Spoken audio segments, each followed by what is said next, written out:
that process to ensure that the errors and the omissions in these packages that we now know about don't happen again. I agree with you in that respect, Senator. It won't change. We have to change it. It's the law that's the problem. It gives an unfair amount of discretion to human beings who have proven time and again they can't be trusted with it. Thank you. Senator Whitehouse. Thank you, Chairman.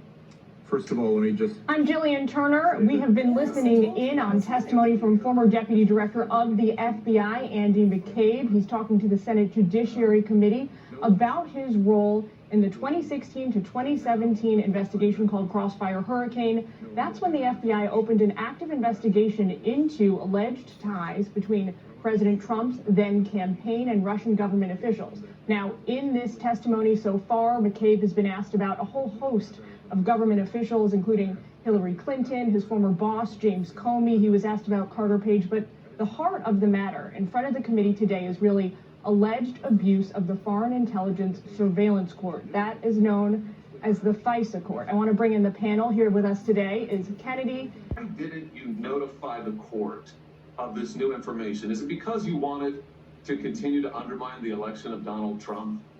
Let me ask you this. Didn't you send a text message on June 24, 2016 saying that I hope the Brexit vote doesn't predict a similar outcome here in November?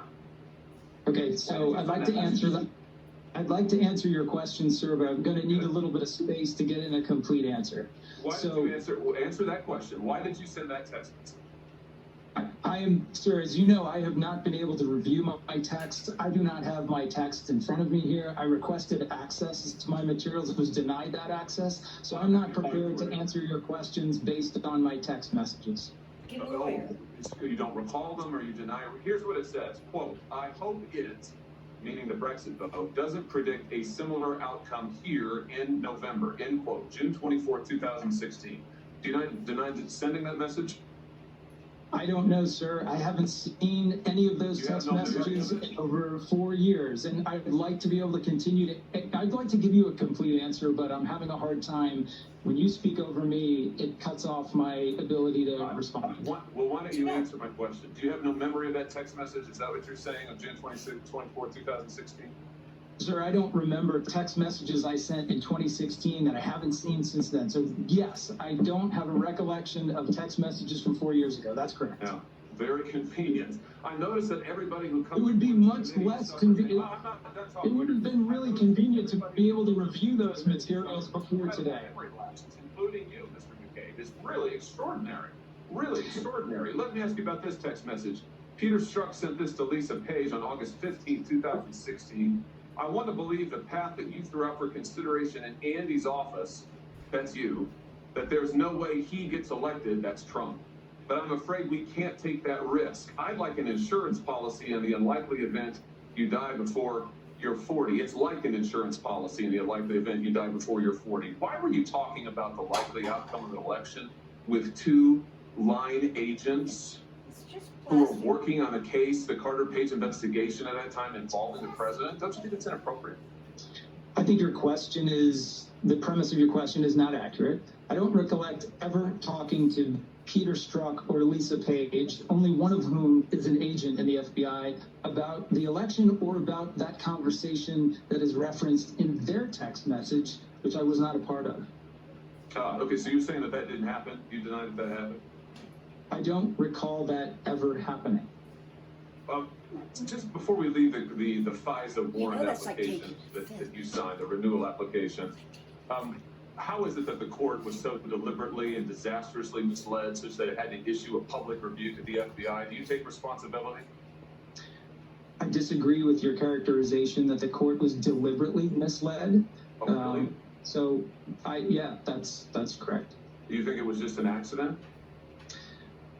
I think that there were numerous and objectionable errors and omissions in that package, but I don't think the falsification of an email, do you think the falsification of the email to the FISA court was an accident? Senator, I'm not aware of, Mr. Kleinsmith's activities I was not aware of until I read the IG report. I know that he has taken responsibility for those representations, and I understand that. the errors and omissions in that package, other than Mr. Kleinsmith's admitted activities over the report from the CIA, I do not know any of those other errors to have been proven to be intentional acts. Senator, Okay, so we've established that. Senator Hawley, your time has expired. Thank you, Mr. Chairman. Okay. Senator Blackburn. Thank you, Mr. Chairman. Mr. McCabe, thank you for just answering Senator Hawley's question. It reminded me that you are spending a lot of your time on CNN these days, and of course, this is not a debate on CNN. This is a hearing of the Senate Judiciary Committee, and I have to say, when did you go to CNN?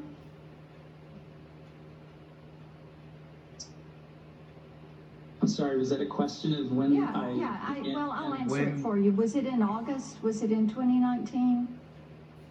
I think that may be right. I think you're pretty lucky. It might be. I don't remember the exact dates. Yeah. I'm sorry. I don't remember the exact date, Senator, but that sounds about right.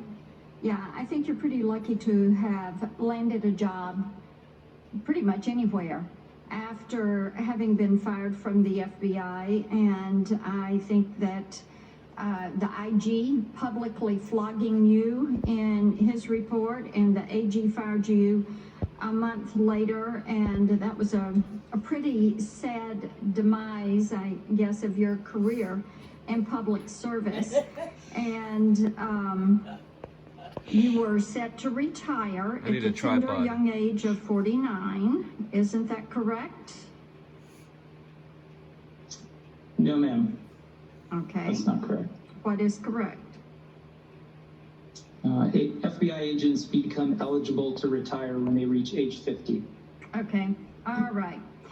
And you've got a lawsuit against the federal government now claiming that you had a record of unblemished and nonpartisan public service, and you're demanding that the court reinstate your employment as deputy director of the FBI and pay you your full pension. Is that correct? That sounds correct, ma'am, but I'll let the legal papers speak for themselves. Let me ask you this.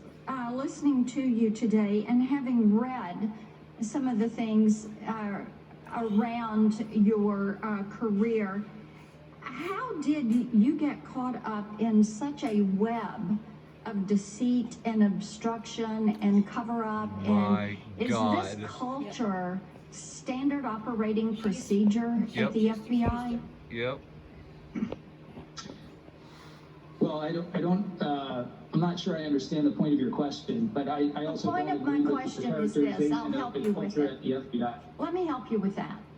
You didn't want to answer Senator Cruz's questions about corruption, and I can understand why.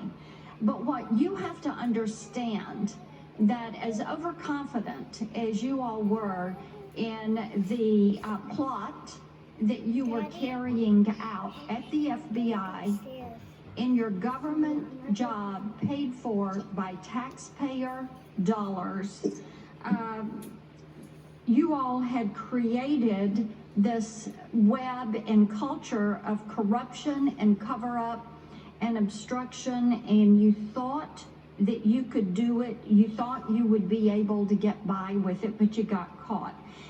You've said today that you wish you could reconsider your decision requesting the FISA warrant on Carter Page and whether or not Director Comey should have held the press conference on Hillary Clinton. And listening to your answers, I think I have never heard of an action.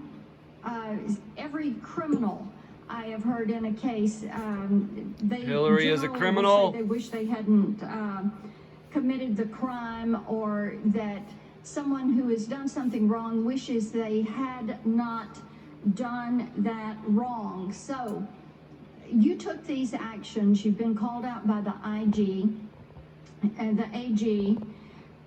Why shouldn't you be prosecuted for your actions? Oh my God. That's it. Senator, first of all, there was absolutely no plot or scheme or conspiracy between myself or any of the folks that I worked with in the work that you've referred to. Okay. Secondly, I'm not aware of a single, other than Mr. Kleinsmith's admissions, I am not aware of a single act or even an allegation against anyone who is involved in these Was cases the IG that wrong? haven't committed a crime. Was the IG wrong? I'd like to finish my answer, Senator. Well, it's my time and I've I only am got not 2 aware of- minutes left. How long have you known Christopher Steele? I do not know Christopher Steele. I think you've known him about 2 decades, right? How long has No, Bruce Orr known Christopher Steele? To be clear, Senator, I don't know Christopher Steele. I've never met Christopher Steele, so that's not correct. And I can't tell you how long Bruce Orr has known Christopher Steele. Okay. The exculpatory information on the Crossfire Hurricane, on Carter Page's recorded conversations, and that was not disclosed. What are the consequences under the FBI rules for when an FBI agent lies or otherwise misleads a federal court? So the failure to disclose the Carter Page information is not as far as I'm aware, was not determined to be a deliberate misrepresentation to the court. So to answer your question about misrepresentations to the court, generally, FBI people would be disciplined in the same way anyone in the judicial system would if they were found to have deliberately and intentionally misled the court. You're So going you to feel jail. like no one did anything wrong? I am simply following the findings of the Inspector General, which documented Mr. Kleinsmith's intentional acts, but failed to find any evidence, documentary or testimonial, to indicate that the other mistakes in the FISA package were the result of intentional misconduct. Do you think you were wrongly fired? Yeah, he's suing. Yes. Yes, I do think I was wrongly fired. And you Yes, think you did nothing wrong, that's correct. even though the IG pointed out that you did? And even though you all had a culture of corruption and cover-up, that you thought it was okay to spy on Carter Page, it was okay to mislead Michael Flynn. This is a sad state of affairs, and I am pleased that you are no longer a part of the FBI. Those allegations? Yeah, please go ahead. Yeah, so no, I categorically refuse to agree with your assertions. No one that I am aware of in the FBI conducted any activity that should leave them susceptible to criminal prosecution, certainly including myself, as someone who's now been the subject of investigative activity for years. Starting to sweat. For no Yeah. baseless, the subject of a baseless investigation conducted by the U.S. Attorney's Office for almost 2 years, which concluded in a dismissal of their case. So, no, I don't believe that I committed any crime. I know I never committed any crime working for the FBI. And yes, I believe that the conclusions in the IG's report were baseless. I believe it was a flawed and misleading and deeply unfair investigation that led to my unfair termination.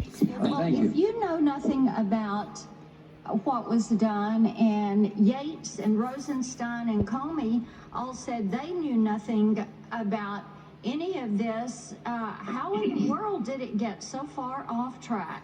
Thank you, Mr. Chairman. I yield back. Thank you. Next, but this is an important point. If somebody knew that the dossier was unreliable, do they have a duty to report to the system the information they found? I think that's true. Yes. Okay. Is it fair to fire somebody who knew and failed to report? Well, it would depend, I guess, on the circumstances of where and how that happened. But Well, it see, Mr. certainly seems that could be the result. Yeah, Mr. McCabe, here's the problem. The problem is that by June of 2016, it was pretty clear that the dossier was no longer reliable, that multiple stop signs had been run, that the CIA is suggesting that maybe Hillary Clinton signed off a plan to cook this whole thing up. She was defensively briefed, Trump never was. And the fact that this information was gathered in January and March, the stunning to now know that the subsource disavowed the document that was used to get a warrant, and nobody at the top had any idea that that occurred, is just earth-shatteringly disappointing. Do you understand how people could be disappointed in that? I do understand how people could be disappointed in that, sir. I'm disappointed in it myself. Yeah. And the point is, after a while, Mr. McCabe, it gets to be hard to reconcile all of this and come out and say that there was is it still your testimony that the Trump campaign and the Clinton campaign were equally treated when it came to allegations? I think that the Trump campaign and the Clinton campaign were treated very differently in the context of two very different investigations. I'm just saying that it seems to me that allegations were made by both, and I'll sum that all up. Senator Kennedy. Thank you, Mr. Chairman. Mr. McCabe, who is responsible for the misbehavior outlined by Inspector General Horowitz in his report about Misfire Hurricane? Well, it depends on what you're referring to, Senator. If you're referring to the intentional misconduct committed by Mr. Kleinsmith, quite obviously Mr. Kleinsmith's responsible for that. I think from a command perspective, Director Comey and myself and our subordinate leaders are all responsible for the failures in that package that were allowed to go forward.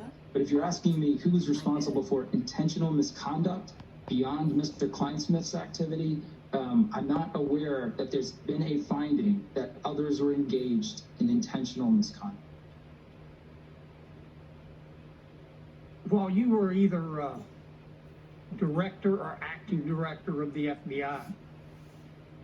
FBI decided to investigate two presidential campaigns. One, Secretary Clinton, the other one, then candidate Trump and later President Trump. I want to put aside Secretary Clinton for a second.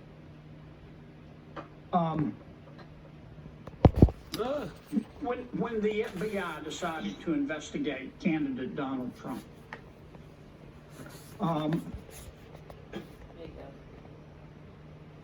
what questions did you ask?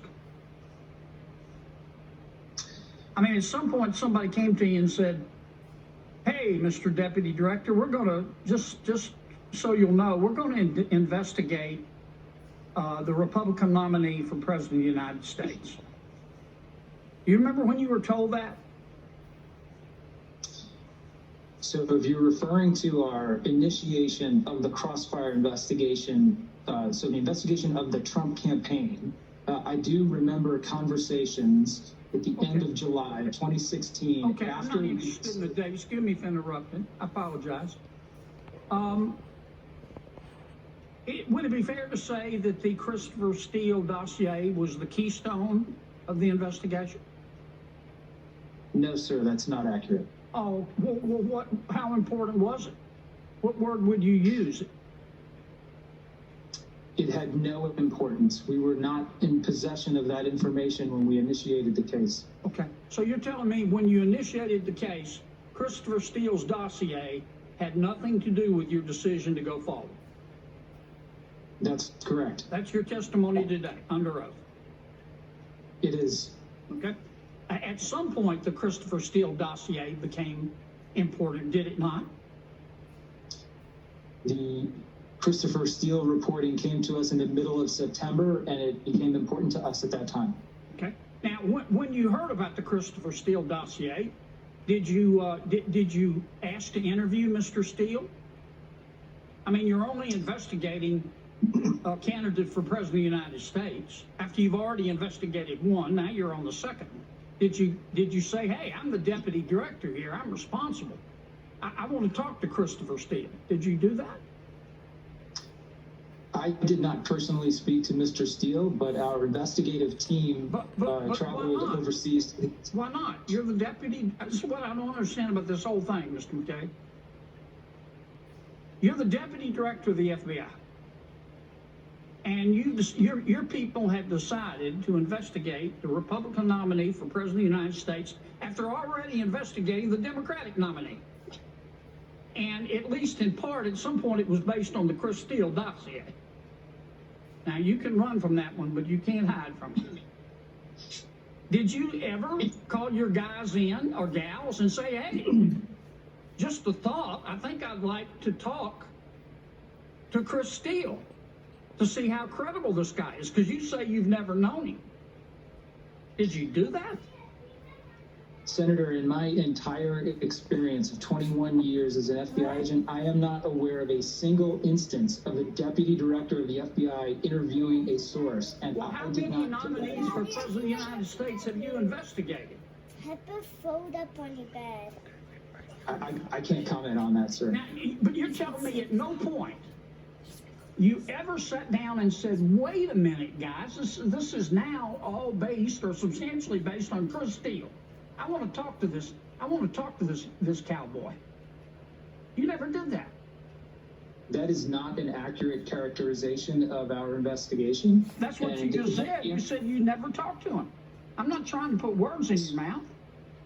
No, sir, I'm just trying to clarify that the Steele information didn't come to us until 2.5 months after we'd opened the case. Well, when it came to you, did you say, wait a minute, guys, this is my reputation on the line. I want to talk to Christopher Steele.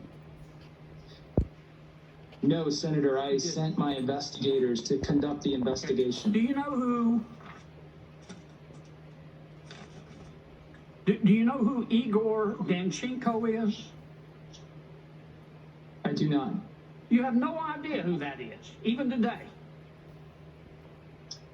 I am not going to speculate as to who he is. Well, he was the subsource that the Steele dossier was based on. So Senator, you're telling, I want to be sure I understand. You're the assistant director of the FBI. You've decided to investigate the Trump campaign. You get this dossier, which, whether you admit it or not, was the basis for all the FISA warrants. You never sat down and said, I want to talk to Chris Dossier, or Chris Steele. If you had talked to Chris Steele, you would have found out that his subsource was Igor Danchenko. That was his primary subsource. Danchenko was not, he wasn't from Russia. He was some guy in Washington, D.C. working for Brookings. He went to the University of Louisville. He went to Georgetown. He was buddies with Dr. Fiona Hill. He was relying on his drinking buddies.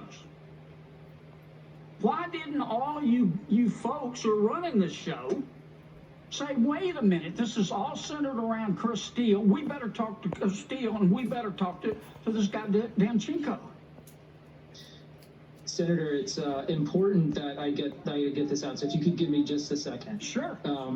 I am not sure that I have now read the report of the subsource interview, and the interviewee's name is still redacted in that report. So I do not feel comfortable acknowledging or confirming or denying any identity that might be associated with that person. His own lawyers said it was him. Here's what it looks like to the American people, Mr. McCabe.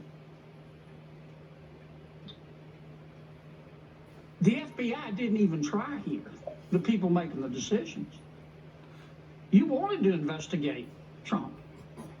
I mean, this is a nominee for President of the United States.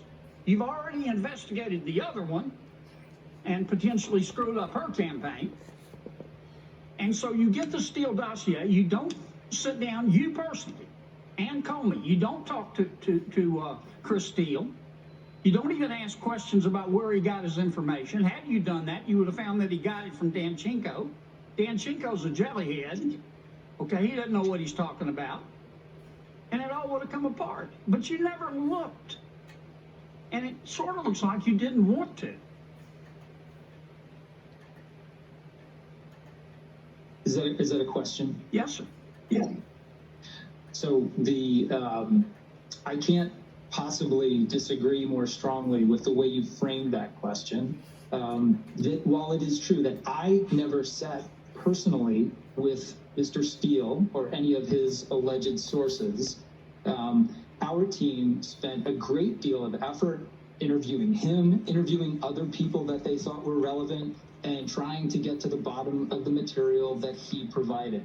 So we were not predisposed to investigating the president. It wasn't something we sought out to do, but we felt that the potential national security threat put us in a position where we were obligated to investigate. That's what we did. And you expect American people to believe that? That is the truth, and I certainly hope they believe it. General Flynn's been prosecuted for lying to the FBI. You lied to the FBI and you aren't being prosecuted. Don't you think that sends the wrong message to the American people?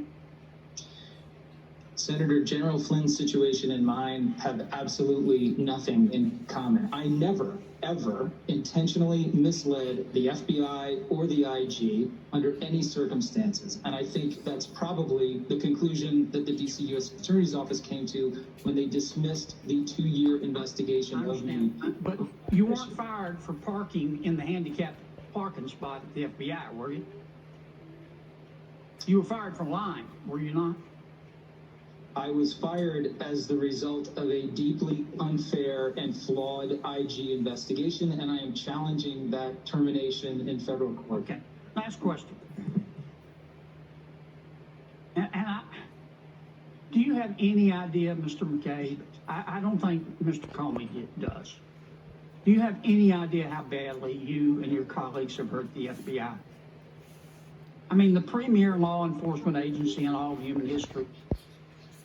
And it was just a handful of you. And now when the average American gets a knock on his or her door, FBI, I need to talk to you. At least half of them are thinking, oh my gosh, is the agent a Republican or a Democrat? They probably know my party affiliation. Do you have any idea how much damage you've done?